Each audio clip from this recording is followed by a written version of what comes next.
È con noi Carlo Bendoricchio, direttore del Consorzio Acque Risorgive, e stiamo cercando di capire quali sono i punti critici nella provincia di Venezia in caso di piogge e in caso di quindi rischi di alluvioni e di esondazioni. Allora, nel caso in cui si rompano gli argini, quali sono le zone più a rischio?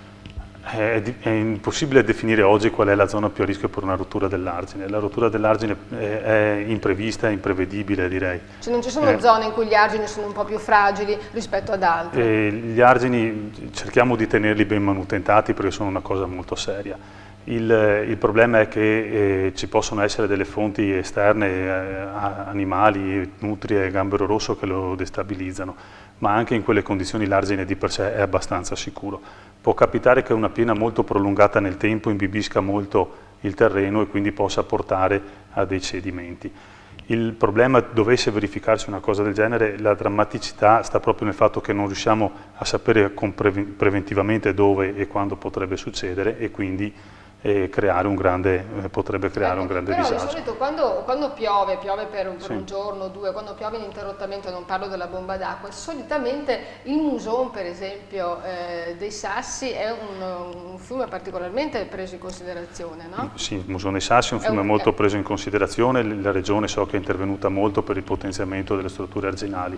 Il Muson dei Sassi ha un vantaggio rispetto alle altre reti minori, è che risponde molto rapidamente, quindi le piene lì è raro che durino tanti giorni continuamente. È a carattere torrentizio. Esatto, è più probabile che ci siano più piene una dietro l'altra, anche quelle sono molto rischiose e vanno tenute in debita considerazione.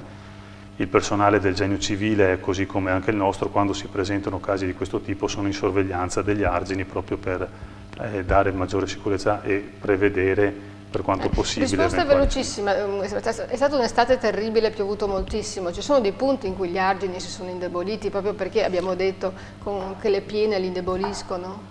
No, direi di no, perché quest'anno le piene sono state molto frequenti ma dipendenti principalmente da bombe d'acqua, quindi i fiumi si sono anche caricati rapidamente, hanno portato in alcuni casi a Piombino Dese purtroppo a delle tracimazioni, però la piena è durata poche ore nel tempo e quindi non ha destabilizzato l'argine. E questa è una bella notizia. Grazie Carlo Bendoricchio. Nell'ultima puntata, che andrà in onda nella prossima edizione del telegiornale, parleremo del Marcenego.